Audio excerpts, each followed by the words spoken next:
Is this going to be the year where you finally follow through on that big dream, that big thing that you've been wanting to do for so long? I hope it is. I sincerely hope it is. But if you have reached this point yet again where you've had that same dream on your vision board or on your to do list or just unstated somewhere in your heart, and you have struggled year after year to actually follow through or to get things done, there might be a missing piece. And I hope that in today's video, we are going to find that missing piece for you that's going to unlock your best year yet. So let's get started.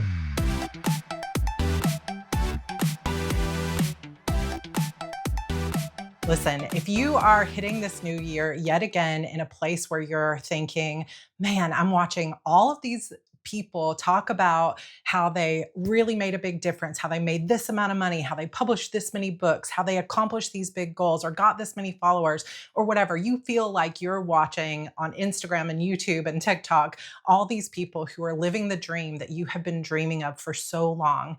And it is making you feel like, what if it's not possible for me? Let me just tell you right now, it is totally possible for you. But you've got to take a minute before you set another unrealistic plan for this year and really start thinking about what is it that's holding you back? Why are you not following through with this? And there might be just one missing piece, one thing that sort of turns on the light for you that can change everything. So that's what we're going to talk about today, because honestly, this is something I searched for in my own life for so long. I knew I wanted to be an author. I was scared to follow through on some of those dreams. Took me years to write and publish my first novel, but once I did, the entire world opened up to me. But it was a matter of actually sitting down every day and figuring out how to build those habits, how to overcome my fear, how to overcome self-sabotage. I self-published for the first time my very first book in 2010. So we're now 15 and a half years past that first date. And the number of times I have tried to level up or hit a new goal and found myself back in that situation is infinite. It has happened so many times. And I know that it will happen again. And so it's really a matter of figuring out what's the process behind unlocking my own potential and finally following through. And once you learn what works for you and what really makes a difference, then every obstacle, every fear, every new up level that you hit in the future is going to be easier to unlock and easier to pass through. I promise. Now, I know right now there is no shortage of videos out there telling you to like lock in for the next 90 days, disappear for 30 days, and come back a brand new person. And honestly, those videos are super motivational for a short period of time. But what often happens is we enter the new year with an amazing plan that is planning as if we're going to have more energy this year. We're going to have better habits. We're going to stick to it. We're going to follow through. We're going to disappear and really just fix everything in our lives all at once. That feels aspirational. It feels exciting to think of making that big leap of changing our lives so quickly. But if you're like me, you know that that motivation fades quickly. And by the time we hit February, we're either burned out or we've faded out. The motivation is gone. We've pushed ourselves into negative momentum or self-sabotage. We're realizing that this idea of disappearing for 30 days and changing our whole lives and becoming this new person isn't actually something that most of us can do that fast, that this is going to take longer. And it starts to feel heavy again instead of this frothy, bubbly excitement of a brand new me and a brand new future. And a big part of that is because we're planning for this fantasy version of ourselves, for this superhuman version of ourselves that doesn't get sick, that doesn't feel discouraged, that doesn't procrastinate. We're planning for this version of ourselves that sleeps great every night and has these habits that we don't actually have yet, that has this mindset and this belief in themselves that we actually haven't cultivated because we haven't really seen the truth of what needs to change yet in our lives. And then when we show up with that plan and our bright-eyed optimism to try to follow through, instead of finding that we have already just changed because we wish we changed, we find that all of those same old habits, those same self-doubts, those same fears, the same procrastination, the same self-sabotage, the same overcommitting and not having time to do it all, it's all still there. and then we can't overcome it and we can't move forward because this fantasy version of ourselves is never going to show up and save us from our current reality. We have to actually build those habits. We have to actually overcome that fear. We have to actually build up our energy, or we have to work with who we are, not who we wish we were. And this can be such a game changer, I promise you. So what we're going to do in this video is we're going to talk about how to actually follow through and how to identify those missing pieces that have made you plan this fantasy version of yourself instead of planning for your real self and finally following through. But what I want you to do right now is actually pause this video right now. And in the comments, I want you to say, what is one thing you planned for last year that you wished you had followed through on?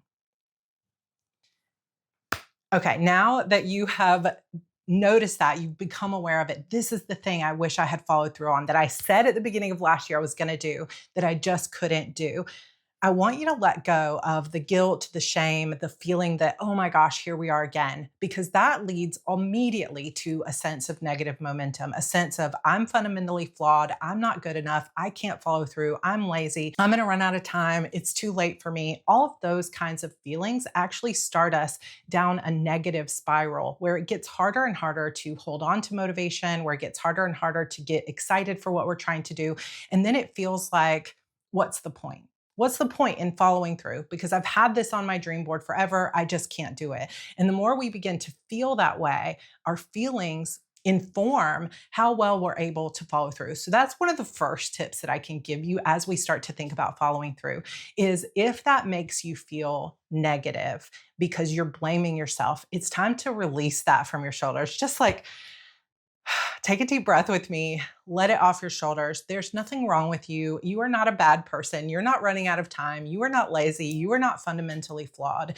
It's just that you don't have the right systems in place and you're planning as if you're just going to make this quantum leap into being a brand new you, like so many of these videos promise. And instead, this year, what's going to make all the difference is this incremental progress that you're going to make, and you're going to plan for who you are, not who you wish you were. So everything I'm going to talk about in this video is really all about building positive momentum, things that make us feel like we're making a difference. Things are really changing. We're seeing progress, and anything that makes us feel negative momentum in a way that does not motivate us can just be gone. We can just let go of it. Any guilt or shame or anything like that that doesn't motivate us. I know we all have different motivations, so we'll talk about that in just a minute. But let's think about building positive momentum. So instead of thinking about, here's this thing that I wish I'd followed through on, and I'm not good enough and I couldn't do it, which is a negative thought. Instead, think, what is the main thing that I'm going to commit to right now that I will follow through on in 2026? So if you want to pause again and leave a comment down below, what is the one thing that you are going to follow through on in 2026? Because I know this is going to be a game changer year for all of us. So let's do it together. And honestly, one of the main things that leads us to this negative momentum, to losing track of our goals, and to feeling like we're doing it alone is this isolation. We plan in private, we fail in private, we feel bad about it, we don't want to share it. It's hard to be vulnerable. But the truth is, when you know you're not doing it alone and you have accountability and you can see that you're not actually flawed, you're just human and we're all in this together. And when you have the support of a larger group of people who are all doing this together, who are facing the same challenges you are, who are overcoming those challenges and can become your mentors, your friends, your cheerleaders, it makes all the difference, which is why this year I'm doing something a little bit different, which is my first ever monthly membership called the Follow Through Fix. In the Follow Through Fix, we're going to come together as a group with accountability groups, with monthly meetings. We're going to plan together, and we're going to really talk each month about a different piece of why you're not following through. So we're going to face fears, procrastination, self-sabotage, what to do when you don't feel like you have enough time.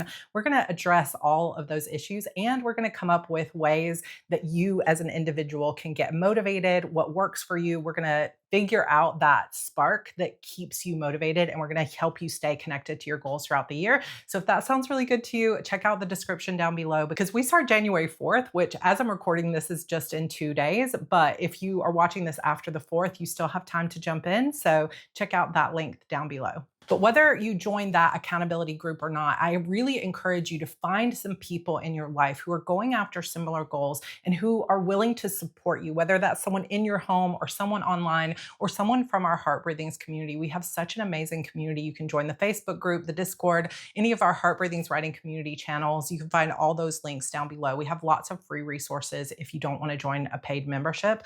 But whether you join us or not, here's some things that are going to help you as you begin to follow through in 2026. 6 things. Number 1, get super clear. I know that I say this all the time, but if you are new here, welcome to Heart Breathings, because this is not the kind of channel where we just talk about how to hustle harder, toxic productivity. This is really about sustainable productivity and how to actually see a change in your life, not just get motivated and then fade out quickly. One of the main things that has helped me in my life is getting super clear. And when we talk about clarity, I'm not just talking about get clear on what your goals are and what you want, although that is a big piece of it, but also start to become aware and get clear of why aren't you following through? What is really holding you back? Are you afraid of success? Are you afraid that people will judge you? Are you afraid you're not good enough? Get clear on how much time you actually have and how much energy you have instead of planning for some fantasy version of yourself. And yes, get really clear on what it is you actually want, not what's working for other people, not based on this fear of like, if I don't do all these 12 things, I'm never going to be successful. But get clear on what is your path? What are the rules you want to make for how you find success? There are going to be people out there that will tell you, in order to be a published author, you have to do it this way, this way. Like I hear it all the time in the self-publishing industry that people will say, if you want to make money as an author, you have to write the most trendy genre. You have to have Facebook ads. You have to do X, Y, X, Y. And I have done almost none of those things and have still been wildly successful in my author career. And I know tons of people that don't necessarily follow those rules.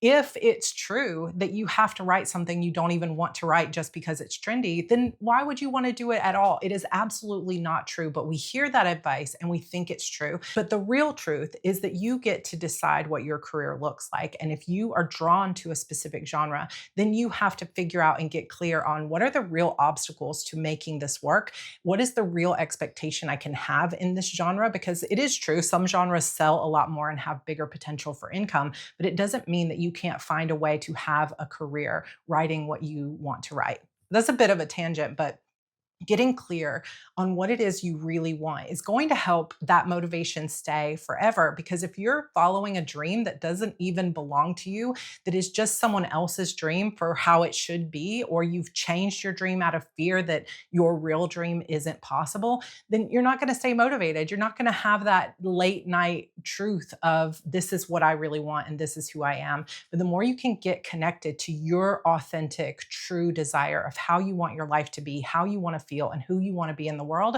the more motivated you're going to be. So get clear. In HB90 and some of my planning things, we also not just get clear about that long-term vision, but we get clear about what do I specifically want to do this 90 days. So how much money do I want to make? What are the exact projects I want to follow through on? What is the outcome I want? If I'm going to do Instagram as a goal, what do I want to get out of Instagram? What's the outcome? Do I just want more followers? Do I want to make more money? Do I want to have more of a community? The more you can get clear on what it is you're trying to do and who you want to be on the world, the more motivated you're going to be to follow through. In the end, the reason that we go after goals in the first place, the reason we have these dreams is because we think it's going to make our life better. We think it's going to improve how we feel, or it's going to make us feel fulfilled in some way. And so think about what it is you really want and whether what you're doing, the action you're taking, is leading to the outcome you want or not. Number 2 is to figure out your time balance. This is so crucial. There are tons of productivity systems out there that will teach you how to break down your goals into tasks, or will teach you how to follow through on step-by-step productivity. One thing that is often left out of that productivity toolbox is your time, because we could have infinite number of tasks. We have access to literally what is working for everyone else on the planet, no matter what goal you're trying to achieve, be it an Etsy shop or trying to improve your health or clean your house or become an author. No matter what goal you choose, you could go on to YouTube, Instagram, or any other social media and find a million people all going after that goal in different ways. And so we could add to our task list infinitely. There is no end to the number of things that we could be doing to potentially hit the result that we're looking for. So the real restraint here is, for one, our time. And that is super important to really look at. And a lot of us just will say, here's all the things I want to get done, instead of looking at, here's the things I want to get it done. And here's the size of my plate. Here's the actual amount of time I have realistically to spend on that. And matching those two things together, where we say, okay, I just went through this process a couple of days ago while I'm planning my quarterly goals for Q1. Is I wrote down all the potential projects that I could do. Let's say for goal number one in my career right now is for my Sarra Cannon author career, making a certain amount of money, increasing my following, that kind of thing. And so I started looking at all the different projects, the books I want to write, the marketing that I want to do, the live streams I want to do, and all of those things. And one of them on the list was to do a Kickstarter. I really, really want to do a Kickstarter and have a special edition this year. But when I started looking at my whole list and saying, okay, what do I actually have time for this quarter? I realized I don't have time to completely do a Kickstarter. And did I get upset? Did I cry? Yes, a little bit, because I really wanted to do it. But I also know that if I overcommit too much and I say I'm going to do all these things, that I'm going to work on part of a Kickstarter and not be able to finish it. Also, similar to a budget, if I spend the money over here, I might not have money to spend on my real necessities, right? So if you went out and bought coffee every single day, maybe you don't have the money for your mortgage. That would be devastating. Time is the same way, that I say, if I spend time on this Kickstarter that won't even get finished, maybe I don't finish my book this quarter. And the book is more important to me. So it's a matter of looking at those priorities, but comparing them to your time and saying, these are the things that are going to move the needle the most. These are the things that are most important to me right now in my career or in my life. And some of these other things are just going to have to go. Because if you want to build positive momentum, you need to put less on your plate than the time that you have, because there's always going to be illnesses, life is going to happen, new opportunities, more strain on your time than you think. And so you want to try your best to build in buffer time for those things that are just going to come up. So if you're constantly putting more on your plate than you have time for, you're always building negative momentum, because things don't get done and your priorities get pushed to the side.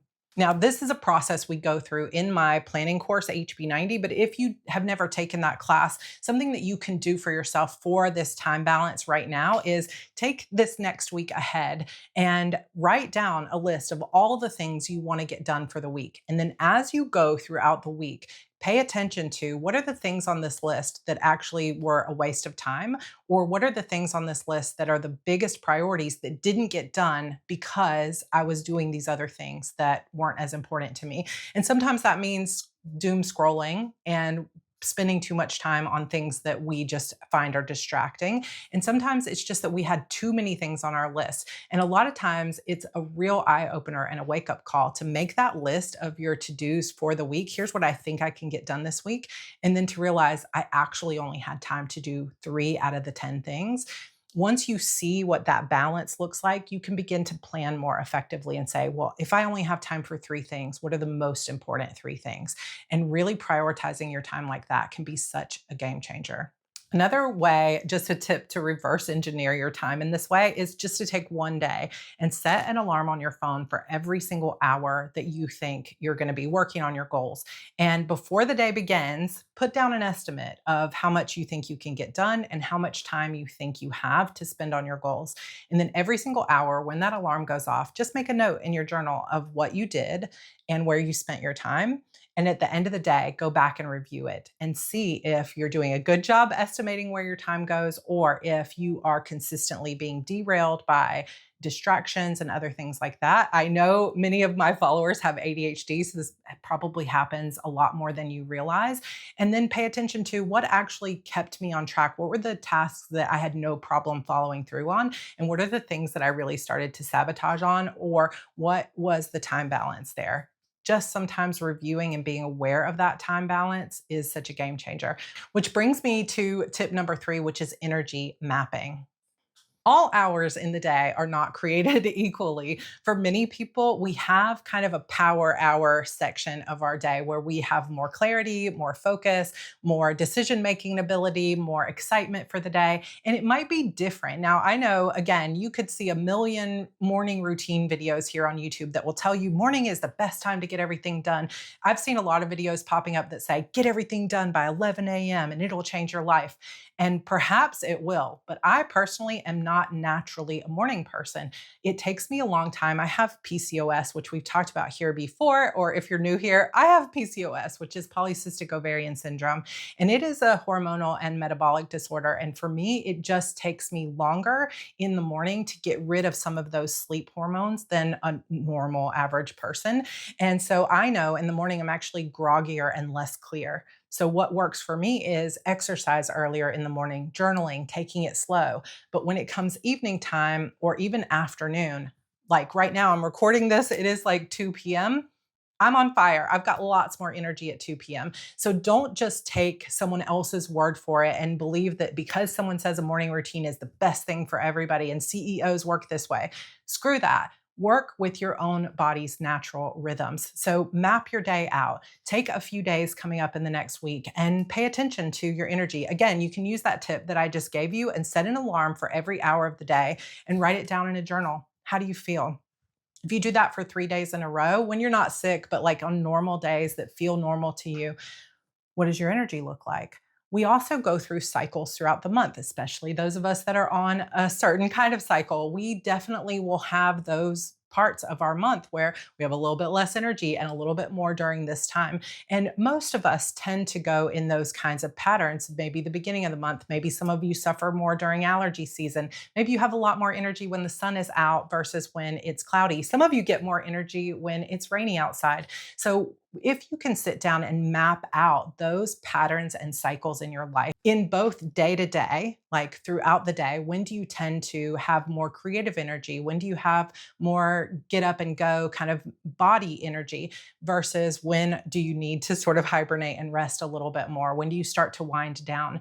And like I said, for some of us, it's evening time. It's like a light comes on and we're just night owls and we can get a lot done. But for some of you, 5 p.m., it's like, man, my brain is done for the day and I just want to rest. And then start to, once you have mapped out your day, your cycles, your months, your years, start planning accordingly. Instead of expecting yourself to have consistent energy throughout every single day, throughout every single cycle, you always got to be hustle mode, get it done. Start mapping out how your energy works and then pair your tasks with that energy. Identify what are my low energy tasks? What are the things I can do when my energy is low? That's the kind of stuff I do in the mornings. What are the things that I need to do when I have the greatest area of focus, the greatest area of creativity? I don't want to waste my creativity focus time answering emails. I mean, what? I want to spend that creative focus time on my writing, on creating videos, on getting really pumped about the next things that are coming up in my career and strategizing the future. I want to make sure that I'm mapping out my day so I'm maximizing the time when I have the greatest energy. And, people will tell you you should have a daily schedule and it should be the same every day. But that's not true for all of us. For many of us who have variable energy, it might be a minute to minute, hour to hour thing where you don't know. Maybe it's not consistent, but every single day, if you're paying attention and you're aware, you could say, you know what, I feel really focused right now. Let me switch my plan so that I'm working on this activity that I've already identified as a priority, high focus or high energy activity. And you can start to switch it up. But the more you can be clear on who you are and how you naturally work, and the more you can work with your natural rhythms and map out how you're going to use your energy, that's the game changer, right? Okay, number 4 is to find your personal spark. So sometimes I think about this in terms of like revving up your engine. So if you have one of those like pull to start chainsaws or like lawnmowers, when I was a kid, all we had was one of those pull lawnmowers, and my mom would be like, "Go mow the lawn," and I would be so terrified because I didn't have a lot of muscle strength, and it would take me forever to like pull that chain hard enough to get the lawnmower started. But that's what I think about sometimes when it comes to my creativity is once my engine is started, once I've sat down and the scene is rolling, I can write. But sometimes it may be weeks before I can actually get my spark to sit down and actually get the writing done. I'm facing fear, I'm facing resistance, procrastination, self sabotage. So I have to find a way to sort of hack my own creative spark. And once you can find out what your spark is, your sort of pull chain or your creative trigger, you can begin to manipulate it in a way. So essentially what I'm saying is what motivates you, because we're all different. Some of us are motivated by competition. Some of us are motivated by that voice in our heads that says you can't do it and we're like, "Oh, watch me." Some of us are motivated by rewards. That is very me. I am a materialistic person. So if you tell me if I write I can earn this purse, I'm going to write. Or some of us are motivated by daily visual rewards, that momentum and dopamine of moving a sticky note to the done section or checking something off in our planner, highlighting something. Some of us are motivated by beauty. Like I have talked about this so often that if I have a planner that I love and it feels beautiful and my area is beautiful, I'm so much more motivated to get to work. So start thinking about what are your creative engine revers? What are the sparks that get you excited to move forward? And how can you begin to gamify your productivity or add more of that sort of, people talk about the carrot versus the stick, the reward versus the negative outcome. How can you begin to utilize that as a tool in your toolbox that you say, these are the things that really motivate me, so I'm going to lean in on that.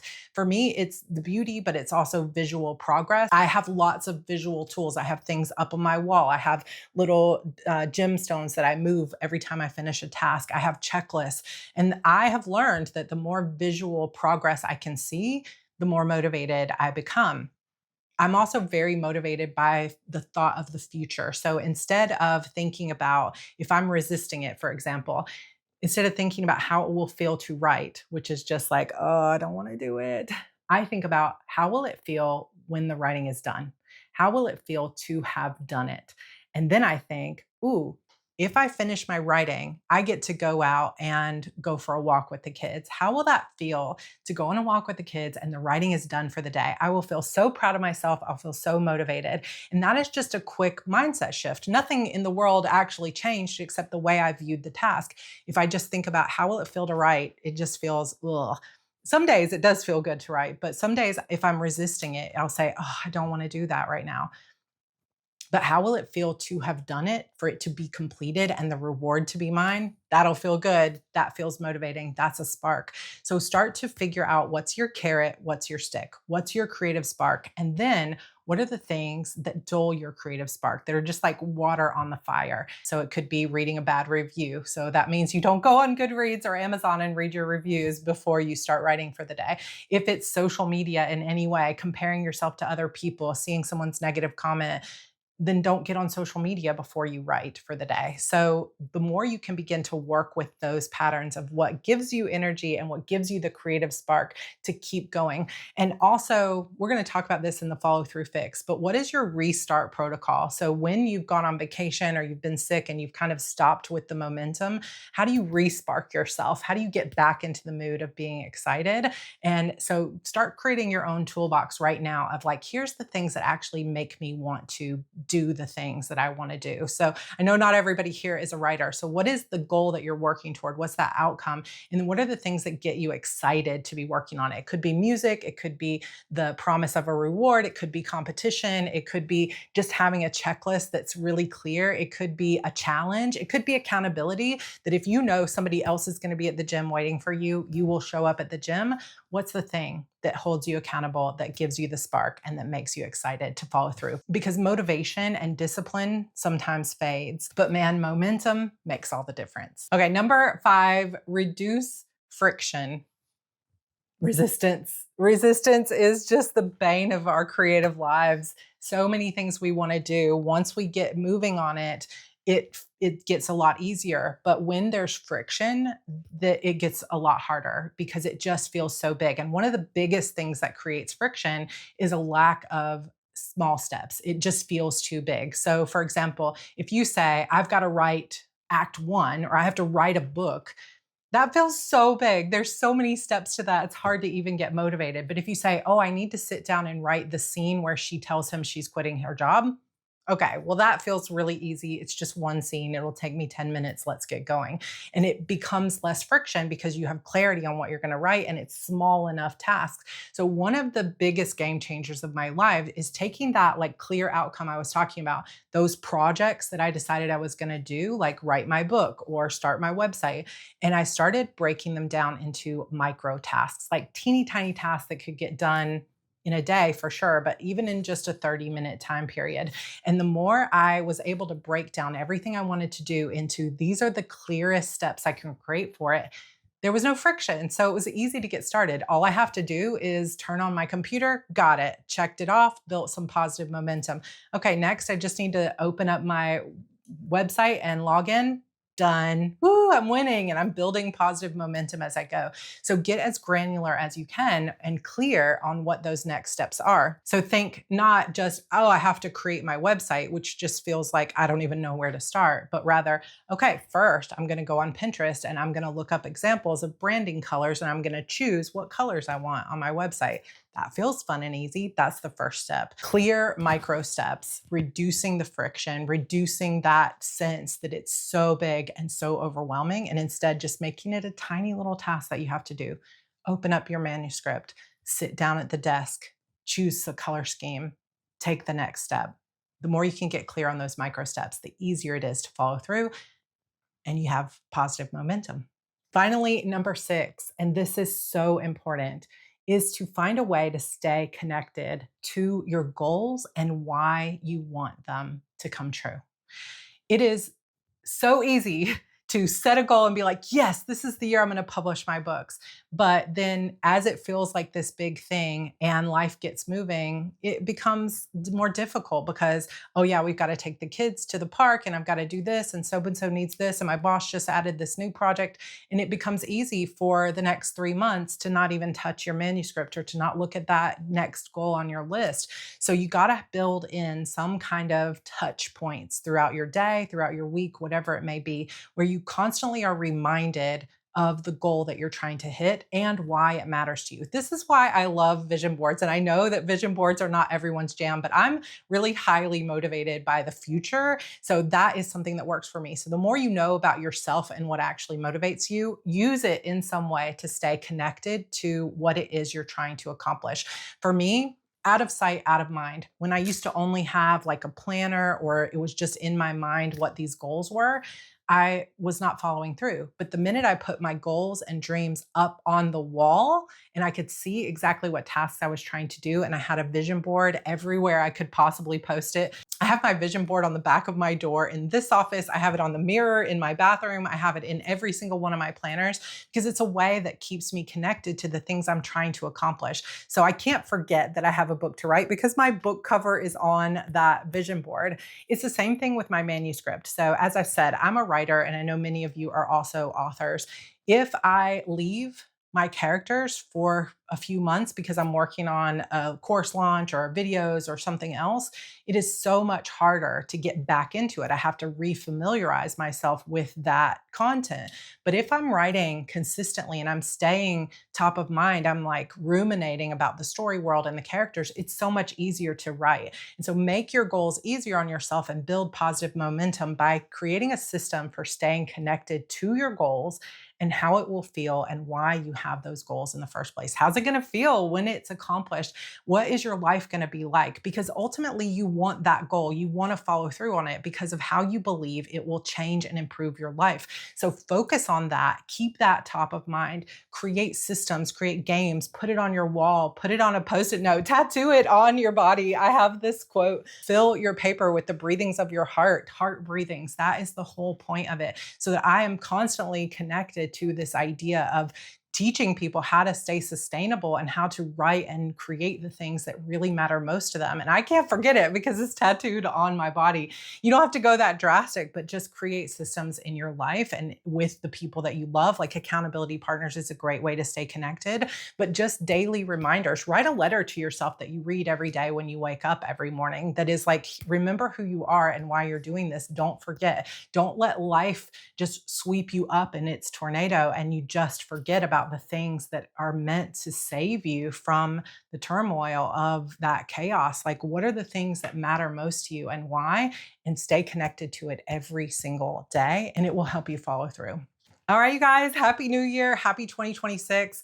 I'm telling you right now, positive momentum and learning to work with your time, your energy, getting really clear on who you want to be and how you're going to get there, reducing that friction, and then creating those spaces where you feel like you're staying connected to your goals and you're not forgetting about them or getting wrapped up in the chaos of life.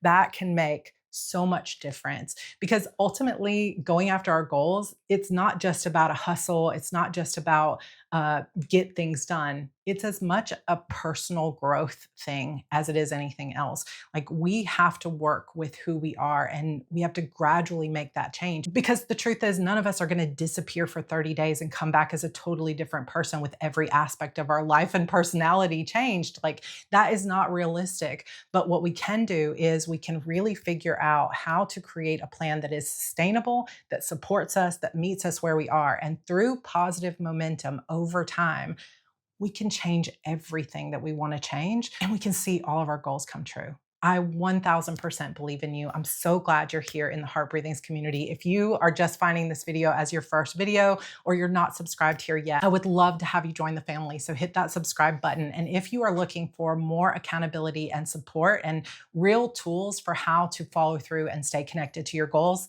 the follow through fix is exactly what you need. We have almost 300 members in there so far.